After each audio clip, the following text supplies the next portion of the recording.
Welcome to Windows on the World and a follow-up show tonight from the last show in the archive, The Mysterious Comet. We are looking into the works of Comets Beaumont and beyond. This is the story of the catastrophism which has shaped the way the Earth now looks, and it's a very important subject and a very fascinating one.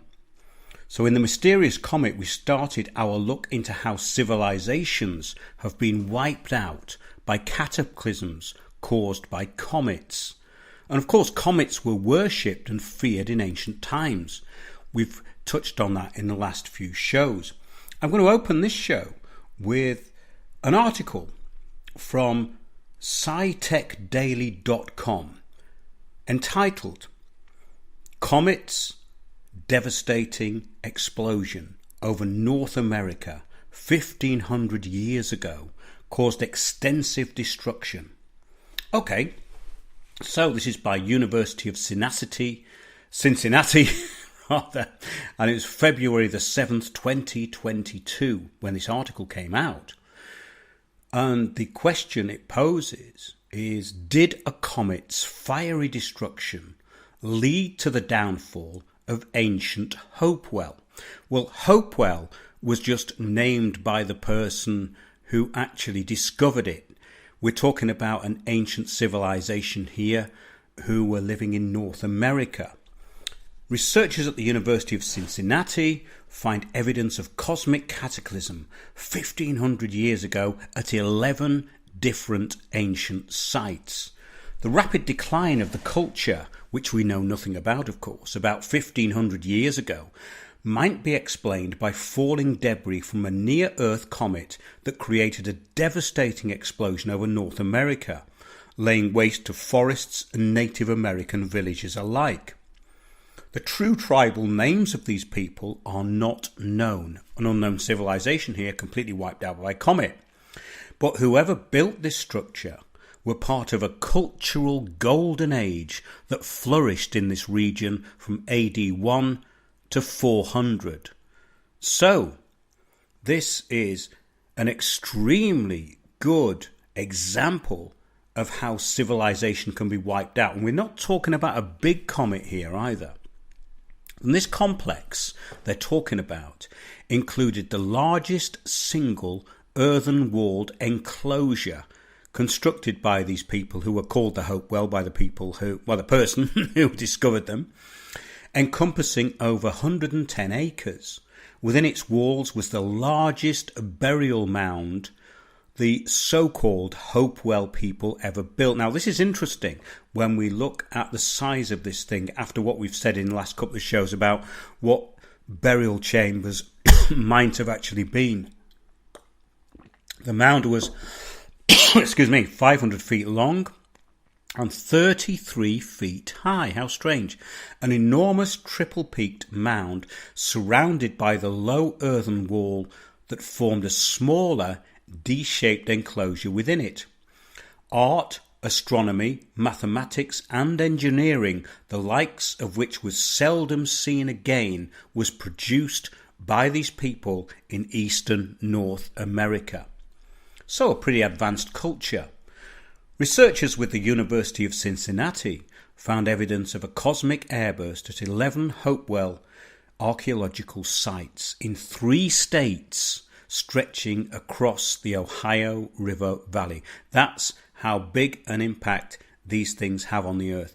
And we're not talking about a really huge one here. We talked about pretty huge ones last week, including Coon Butte in Arizona. We're going to get onto that tonight.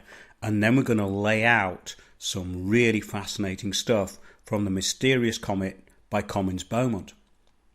So, the comet rained debris down into the Earth's atmosphere, creating a fiery explosion. The airburst affected an area bigger than New Jersey, setting fires across 9,200 square miles between the years, this is what they say, AD 252 and 383. This coincides with a period when 69 near-Earth comets were observed and documented by Chinese astronomers and witnessed by Native Americans as told through their oral histories. We've got to remember, of course, that oral histories are never written down, only afterwards by people who may have taken them over. So whoever the Native Americans were, this is an interesting point. Archaeologists found an unusually high concentration and diversity of meteorites at the Hopewell sites compared to other time periods. The meteorite fragments were identified from the telltale concentrations of iridium and platinum they contained. They also found a charcoal layer that suggests the area was exposed to fire and extreme heat. Now, if we flip back to the UK, we do have the vitrification of rocks. Do look that up. That's a side issue, but something that just came into my mind. Because when I was looking at this stuff years ago, especially for the Cummins-Beaumont catastrophism theory, is this profusion of vitrification, the melting of rocks, and these vitrified forts. Just look up vitrified forts. It should come up. It's quite interesting. So in the last show, we gave examples, and we are again looking at the Mysterious Comet by Williams Cummins-Beaumont, which is a book he wrote which published in 1932. And if you want the background of this, just go to the Order of Knowledge, which is on the homepage at windowsontheworld.net. But in the Mysterious Comet, Cummins-Beaumont states, a comet is a celestial body observed in the heavens. However, a meteor is a piece of a comet becoming visible when in Earth's atmosphere. I'm going to give you a quote now from a Professor Bickerton, who wrote in the Daily Mail, June the 4th, 1927.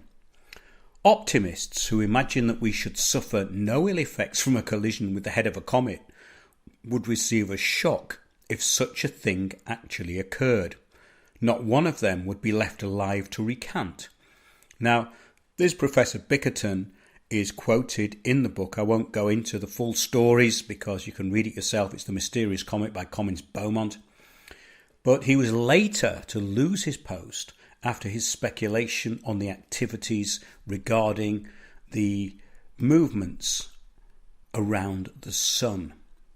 So nothing's really changed. If you stepped out of the given narrative, even in the 1920s, you would be thrown out of your academic appointment. It's got much, much, much worse now, of course. So back to now then. And where is the biggest meteor crater in the world? Well, it's actually at Vredefort in South Africa. The Vredefort crater, also known as the Vredefort Dome, is the world's largest known impact crater, according to NASA, Earth's observatory. It is estimated that more than a third of the world's gold has been mined from here. Think about that. That's incredible, isn't it? The Vredefort impact structure is the biggest confirmed crater on Earth, and they say it is roughly 2 billion years old. So catastrophism is nothing new.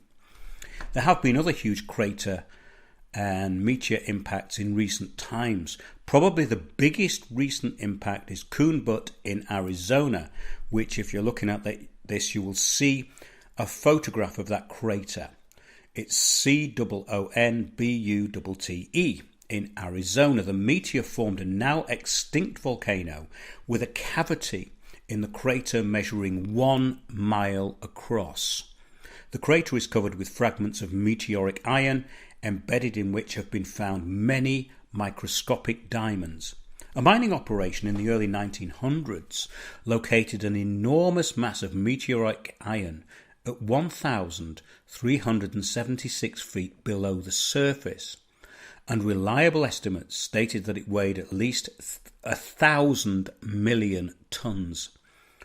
The iron containing the minute diamonds is scattered within a 4-mile radius.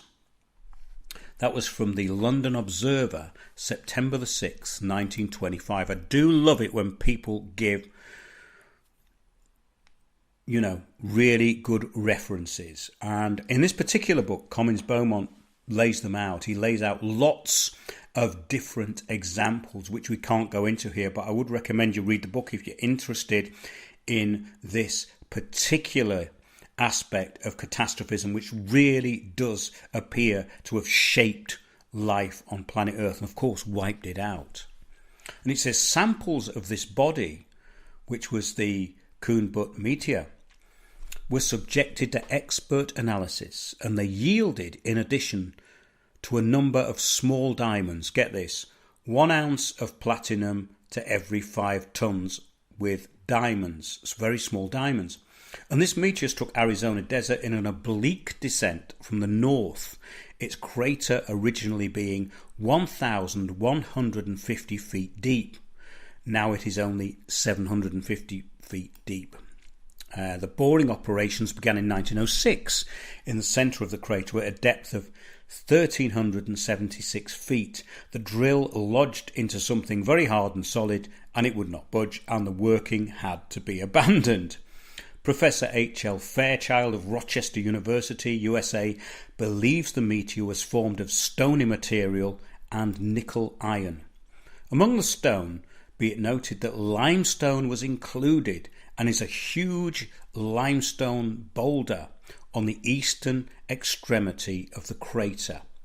One point that Cummins-Beaumont makes, which is quite interesting, is that these sites do not contain anything which is alien to planet Earth.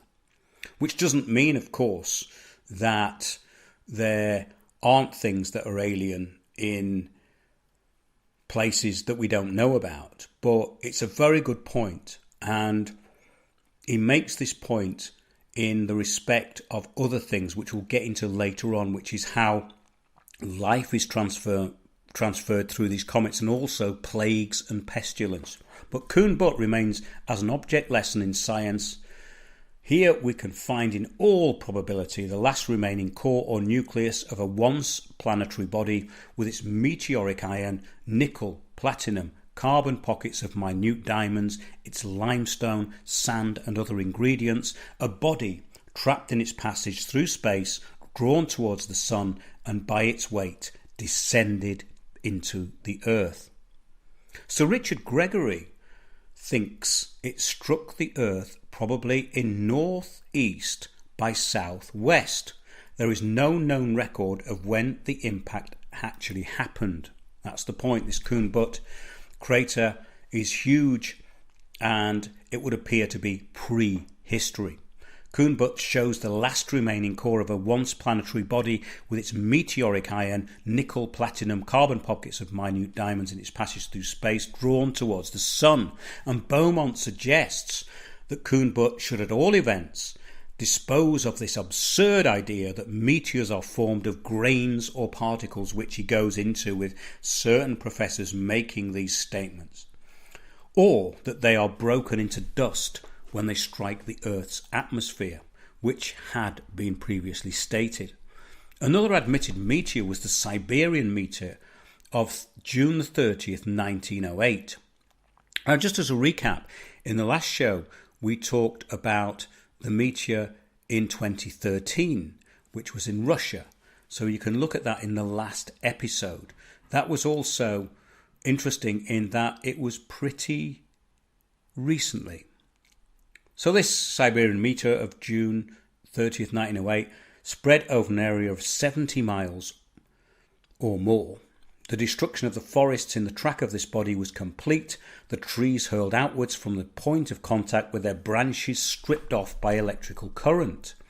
At the place of impact is a crateral valley.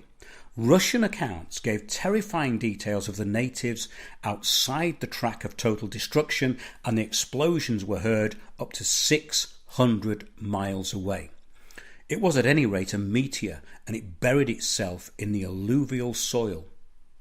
In England on that date, 6 instruments and one known as the microbarograph recorded a series of seismic waves, but the site was unknown until recently. Also in Great Britain and in many parts of Europe, the twilight lasted through the whole night of June the 30th to July the 1st, and sunset glows were seen indicating magnetism and resembling the far more intense glows of the eruption of Krakatoa in 1883. When Donati's comet of 1890 was passing it basically obliterated an 11th magnitude star. In 1908, Morehouse's comet concealed from view 5 or 6 stars. So these were very visible in the sky. And this is incredible, isn't it? When we look at what's being passed as climate change now, these were potentially and in reality catastrophic events on planet Earth. Sir Isaac Newton thought comets were fixed, solid and compact bodies. Halley believed their contact, which is Halley's comet of course, their contact with the Earth as by no means impossible. And Cheney, a leading astronomer of the same age, came to the conclusion that they were the cause of great cataclysms of the past on Earth and may again bring about exactly the same thing. The astronomers of the 17th and 18th centuries had a far better idea of the true functions of these bodies than have their successors of the present time. Wow, it's even worse now, isn't it? Of course, because we are now in a climate crisis when we're in a really nice interglacial period with nothing falling out of the sky as yet. The astronomers of the 17th and 18th centuries had a far better idea of the true functions of these bodies than have their successors of the present time, states Beaumont. The spectroscope, indeed, gives us some clue to the character of comets. They are composed of a solid body called the nucleus or the coma or the head, often shielded by a nebula. The nucleus spreads out in gradually shaded and thinning degrees until it becomes the tail, more or less extended and filmy, spreading over a considerable area.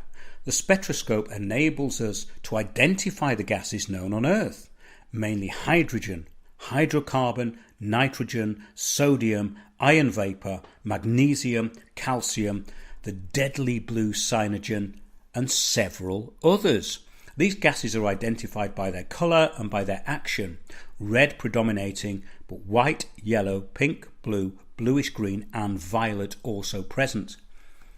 The gases forming the tail reveal their character when approaching the Sun. The remarkable contortions give the comet the appearance of a vast, fabulous monster, such as a dragon or a fiery serpent, breathing fire and lashing wildly its tail in agony as it plunges onward to its predestined and predetermined fate to collide with planet Earth. The effect of the Sun's magnetic rays is evidenced in constant changes in shape and size. It twists and contorts itself, arches its back, sometimes throws its tail above its head, and curves itself into a state of frenzied energy. So you can see when people had no light pollution, these things in the sky must have looked terrifying. They must have looked like serpents. They were given this title. They were given the title of gods.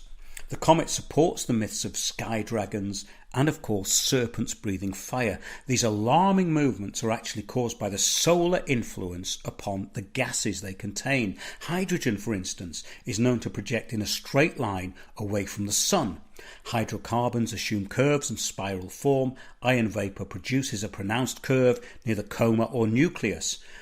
Really, in effect, like a dragon arching its back.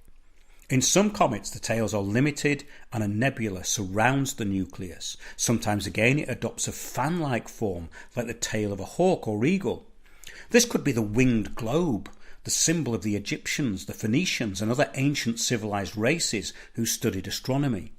This symbol, introduced in all the continents at some distant time, it comprised an orb or globe with wings, a fantail or hawk's tail and serpent's head crowning the orb. It embraced, in short, all the characteristics of a comet, its nucleus, its tail, its rapidity and, of course, its destructive power. These movements vary considerably according to the reaction towards solar radiation. Morehouse's comet of 1908, for example, exhibited pronounced ultraviolet hues, and explosions in the tail revealed the presence of cyanogen. Bright jets or streams of light are projected from the nucleus, and their action shows the character of the gases. Some jets resemble ram's horns and are due to iron vapour. Others, like goat's horns, streaming away in a curve, indicate hydrocarbons. This is so fascinating with the stuff that we've put out before, including, of course, the cult of Saturn. And if you want to know how that's linked in, just take a look at that at wondersontheworld.net, because we're looking really at how things were perceived by people in the sky. And the configuration of the planets was vastly different according to many sources. And that is also an issue which is very important. And of course, it would have a lot to do with what was falling out of the sky. Let's get back to this. Often the intense magnetic attraction of the sun compels the nucleus to throw out a protective nebula like a sort of umbrella, semicircular and reminiscent of that ancient and very sacred device called the Tau, found on many monuments, and itself the precursor of the cross. Comins-Beaumont states behind the ancient devil worship suppressed by a force at a later time stands an eternal truth, yet one which became abused and decadent, as all truths tend to become when they get in the hands of a closed sect, well, of course, especially Satanists.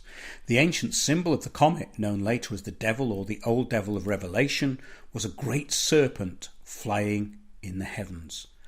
Comets and their offspring, meteors, do indeed bear a general resemblance in shape and even are very similar to the movements of a serpent, for they are long and sinuous of form, and usually, owing to the action of certain gases, reveal the curves of a reptilian monster in movement. Such a resemblance was observed of Swift's comet of 1892 and Holmes' comet of the same year.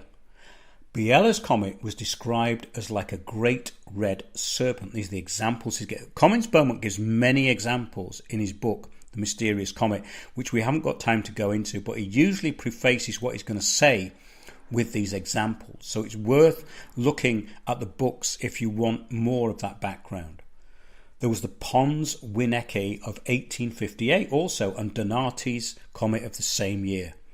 They were both said to resemble a fiery serpent with streamers. Sometimes they assume other forms that spread consternation in the minds of the apprehensive.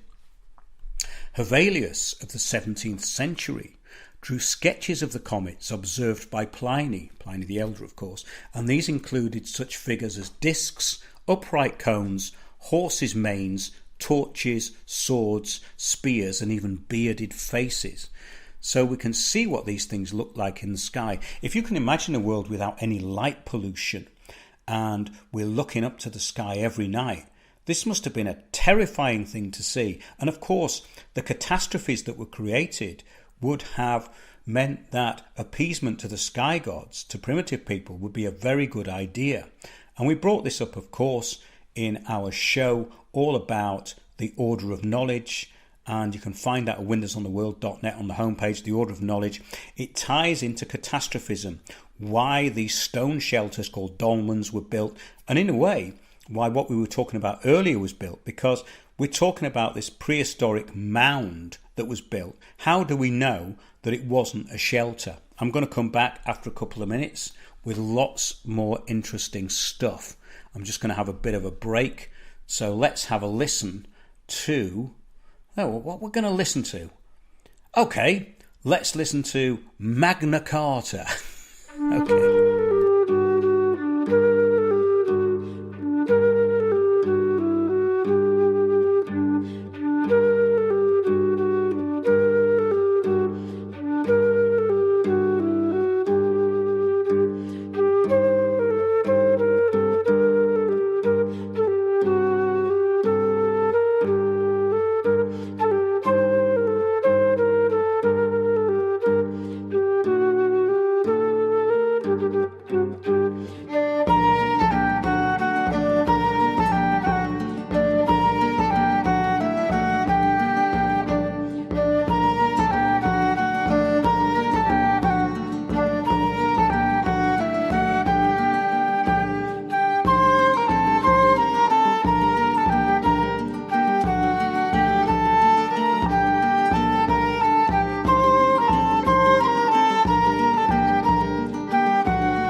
simple and evocative.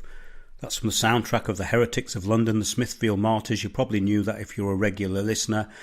And thank you so much if you are a regular listener, because I've come off all social media.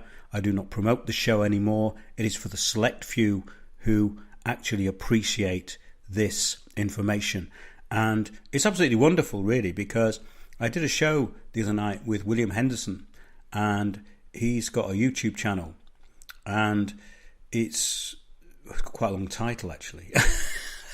But I put a link to it in our Discord group, and we got into some really interesting things because somebody's listened to the show and appreciated it, and that appreciation really came across, and it's something that makes a big difference, because there is no media out there that supports this show, absolutely none. However, over the next week, we're going to be doing some really fun stuff. I'm going to be talking about the conspiracy grifters and the conspiracy hoaxers, because I've been around these people, because I've been doing this a long time. And there's a huge element of comedy, and I think the listeners to this show will appreciate that. But let's get back now to the plague of the sky gods. And we're going to talk about the gases emanating from comets and how this could also explain sudden outbreaks of illness and plagues. This is fascinating. In 1528, France lived in terror of a comet described by a monk called Ambrose Paré. Quoting him, he said, "This comet was so horrible, so frightful, it produced such great terror that some died of fear and others fell sick. It appeared to be of excessive length and was of the colour of blood. At the summit was seen the figure of a bent arm, holding in his hand a great sword as if it was about to strike." You can imagine that people would be putting symbolism on these things because they're coming out of the sky. You know, they're the sky gods, or they're messages from God. So it must have been quite terrifying. And at the end of the point, says Paré, there were 3 stars. On both sides of the rays of this comet was seen a great number of axes, knives, blood-covered swords, among which were a great many hideous human faces with beards of bristling hair. Well, they were either on something or it looked absolutely horrific, and it's probably the latter. Sometimes comets assume other forms, though, that spread consternation in the minds of the apprehensive. The so-called Halley's Comet of 1835 had horns, reportedly like a bull, and its bull horns were a symbol of the god Saturn, who himself was born as an earthquake, the son of Uranus and Gaia, which is, of course, Earth. Now, this is really interesting because when I covered the Saturn cult, we had this conjunction of Mars, Venus and Saturn, and it created this very strange look in the sky with 8 points of light and like horns coming off it, a little bit like a quarter moon, which is on its side, horizontal. Really interesting. Take a look at the Saturn cult, because all this stuff seems to tie together with what people were seeing in the sky. Let's get back to this. Swift's comet of 1892. Yes, it had a tail that developed into the semblance of an open fan, like the winged globe of Egypt. We referred to that in the first half. Brooks' comet of 1893 was like a fiery torch, which was seen in the northeast and was followed by the death of the Emperor Louis II. Encke's comet of 1872 gave the appearance of a wheel within a wheel. Seneca described the comet of BC 146, which appeared just after the death of Demetrius, king of Syria, as little inferior to the sun in size. It must have been huge. It brought a circle of red fire and sparkling with a light so bright as to surmount the obscurity of the night.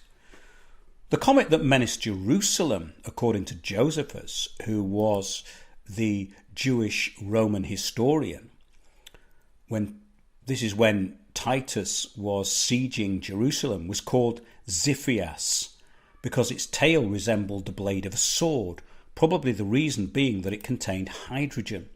The comet of 1066, heralding the invasion of England by William the Conqueror, was represented on the Bayeux Tapestry as like a starfish to depict its brightness, and attached to it were 8 flaming tongues. Check out the Bayeux Tapestry, have a look. Throughout the ages, comets have been universally regarded with fear and misgivings as sinister objects, which of course they are. They're crashing into the Earth if they've got that far, and they're not going to be doing much good. It's curious that the Great War of 1914 was heralded in by an enormous comet, Delavan's Comet. In appearance, it looked like a huge illuminated phallus, which of course they all do until they start moving down. The veneration of fear of the ancients on this subject and its influence upon their inner doctrines may be called from a passage in the Jewish Zohar. Well, I kind of disagree with Beaumont on this, because the Zohar was written in the 1300s and it's basically a load of word salad, in my humble opinion. Let's have the quote. Out of the subtle fire on one side of the white head of the Ancient of Days, and of the subtle air on the other, emanates Shekinah, his veil, the most occult attribute of the Ancient Days. Usual bullshit from the Kabbalah there. Sorry I brought that up, actually. But Beaumont brought it up, so I thought I'd give it a chance, and it's failed.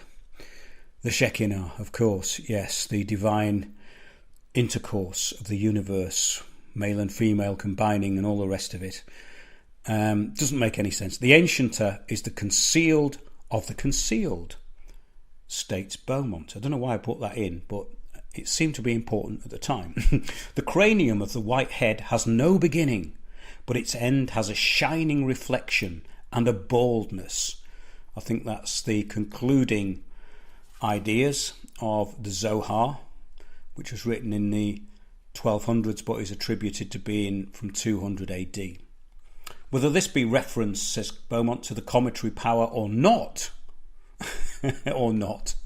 the allusions to subtle air and the Shekinah or veil, the nimbus or nebula, lead us to another consideration of cometary gases which are said to trail away over so vast an expanse. Well, that's quite an interesting interpretation of it, but I don't think it was necessary for the narrative. But of course, it's good to put it in because we can see how things are stretched a little bit here and there. So what do comets contain? Well, poisons actually, such as cyanogen, arsenic, hydrocarbons and phosphorus. Such gases and others may penetrate the atmosphere and lead to severe epidemics. The hydrogen compounds, what we're talking about here is what the actual comets are made up of, in case you'd missed that, are arsenic, antimony, phosphorus, and they are extremely poisonous if breathed in. The same applies to sulfurated hydrogen, carbon monoxide and carbon dioxide. Well, if you breathe it in too much, of course, but we've got to get off the carbon dioxide trip here because we're living in it, aren't we? Cyanogen is another deadly poison, and hydrogen, cyanide or prussic acid, is a colourless liquid, 1/20th of a gram being enough to kill anybody. It must be remembered that there are many very poisonous plants, shrubs or trees which absorb the nitrogen and other gases from the air. In Java, the island of the great living volcanoes, flourishes the upas, or the poison tree, said to exhale poison, from what it's taken in, of course. Isaac Newton believed that gaseous vapours from comets were attracted towards planets and intermingled with the Earth's atmosphere. He also thought that their condensed gases replenished the Earth and the seas, which of course they could do. Newton went so far as to ascribe certain occult influences to vapours and proposed that the finest and most subtle parts of our air came from comets. Well, they do change everything. There's no doubt about that. And comets are certainly connected with pestilence. Daniel Webster, the great lexicographer and scholar, believed that influenza was caused by the gases of a comet projected into the Earth's atmosphere. The Black Death of 1333, which depopulated enormous areas of Europe, they say a third of Europe died during this plague, was coincident with an earthquake of magnitude and a volcanic eruption in Italy. This is very interesting what he gets into here. The dreadful epidemic was believed to have originated in Italy and was also associated with a peculiar haze or afterglow in the atmosphere. To meteorists, when two and two are put together, there seems little reason to doubt that poisonous gases penetrated the European lands. The Great Plague of London of 1665 and 1666 and other towns that it went to, which was very strange because the plague spread and they said it was from rats. And it was being put into material, rolls of material that were transported all over the country. This doesn't make any sense at all, that rats would have got into all these material places. That's one of the actual cover stories for the Great Plague, by the way. With a passing, it was incidental, by the way, the Great Plague of London, 1665, with the passing of a large comet and a haze mentioned by Defoe. It was a pestilence of the bubonic order and was assuredly in origin caused by blood poisoning absorbed through the air. Sleeping sickness, which in Japan assumed the magnitude of an epidemic, followed an earthquake of September 1923. Now, what I've got to preface here and say is that Beaumont gives many examples in the book which I haven't read out because they're quite long. What I've tried to do is condense some of this information because we're going to be doing several films about it in the future. And I think it's extremely important at this period of time to know that there is a real threat out there, not the fake climate change of the banks, which is basically what it is, but there is a real threat to life on Earth. And these people know this. However, many earthquakes are followed by pestilence, and of these, records do exist. Meteors have frequently brought arsenic, which is a volcanic deposit. The symptoms of arsenic poisoning are well known. Violent abdominal pains, retching and sickness, the vomit being yellow or green, constant purging with fetid odour, he goes into some detail, the skin becoming yellowish, the eyes watery with cold at the extremities and great thirst. Very similar symptoms are found in cholera, with slight differences, probably due to the fact that the victim is inhaling the poison continuously in smaller but constant doses. Forms of sulfuretted hydrogen could also cause epidemics. The medical opinion that the plague was caught from rats because these rats were infected by it has no proof to support it. Well, look at it. It hasn't. There's no proof. But it's just a theory. But the rats or mice may be poisoned by the same fumes or vapours as mankind has the authority of great antiquity, and for this reason the Greeks set up statues of Apollo to protect them from such pestilences. From the Independent, August 13th, 1886. A few quotes here of what weird things that happened along with comets. Snails, like other mollusca, possess a simple nervous system and may survive vicissitudes which would destroy other more complicated forms. Periwinkles and crabs belong to the same general class of primitives. On May 28, 1881, near Worcester, an inland town at least 50 miles from the sea, during a violent thunderstorm, great quantities of periwinkles, hermit crabs and crabs of an unascertained species were rained down in streets, fields and gardens. Accounts of this occurrence were published in the Worcester Evening News, June the 12th, 1881. I do love sources. In the Worcester Daily Times, May the 30th, and in Land and Water publication, June the 4th, 1881. In one garden alone, 2 sacks were filled with periwinkles. Where did they come from? Frogs, eels, fishes, snails, periwinkles and crabs have rained down from the sky. They remain extraordinary events only because the conventional doctrine in regard to comets and the divorce between the earth and the celestial sphere is accepted by the ignorant and apathetic laity. Well, it's got much worse now, folks. This was in 1930 to 32 when the book was written. Probably a lot before then, as we've said from here. These reports go back a long way.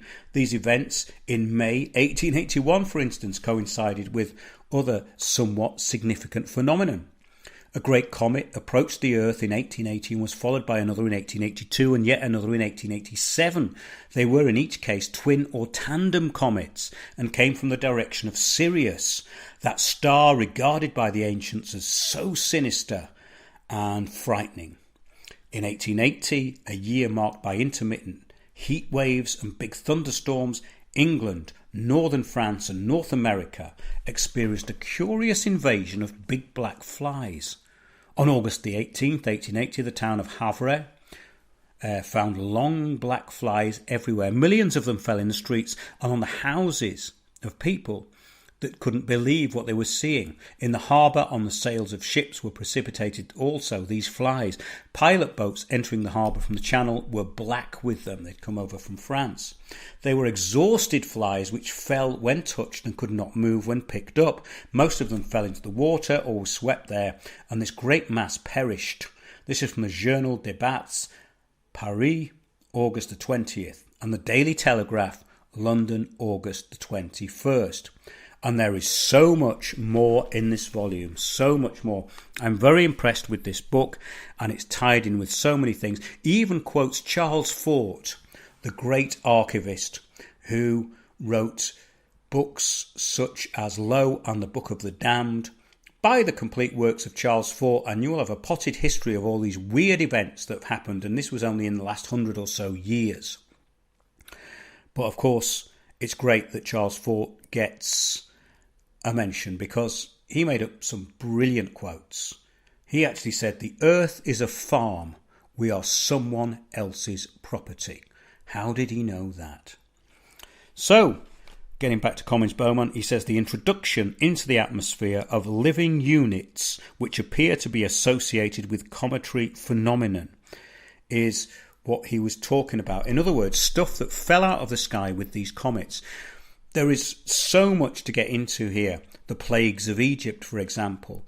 Plagues of locusts, even in Britain, are reported, which, of course, are not native to Britain. So he talks about species and fish that have never been seen in Britain before raining out of the sky. And they say that we're in a climate crisis. What the hell do they know? Okay, we're going to be carrying on more with this over the next few weeks. I hope you found that interesting. I'm finding this work extremely rewarding now because I've looked into the work of Collins Beaumont over the years, and now I'm kind of putting it together with other sources, and we're going to be working on several films. Do support the show. Do support us. Go to wondersontheworld.net. You can really help us out with a few pounds a month or something like that. I never grift for money. All I'm saying is I put all my time into bringing this content to you for absolutely nothing. And as way of a plug, and there's nothing wrong with that now and again, if you're after gold and silver, go to Coins and Bullion of Honiton. Coins and Bullion of Honiton.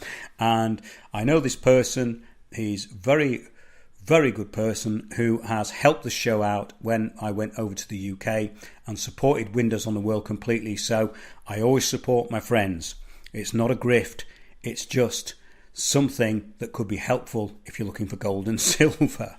So I'm going to be back during the week with more live streams. Do please subscribe to us on Odyssey and Spreaker. Go to the homepage at Winners on the World because I don't do social media anymore. We are indeed the most marginalised show on the internet. I believe we've given out the best information over the world, over the years, not throughout the world, but over the years.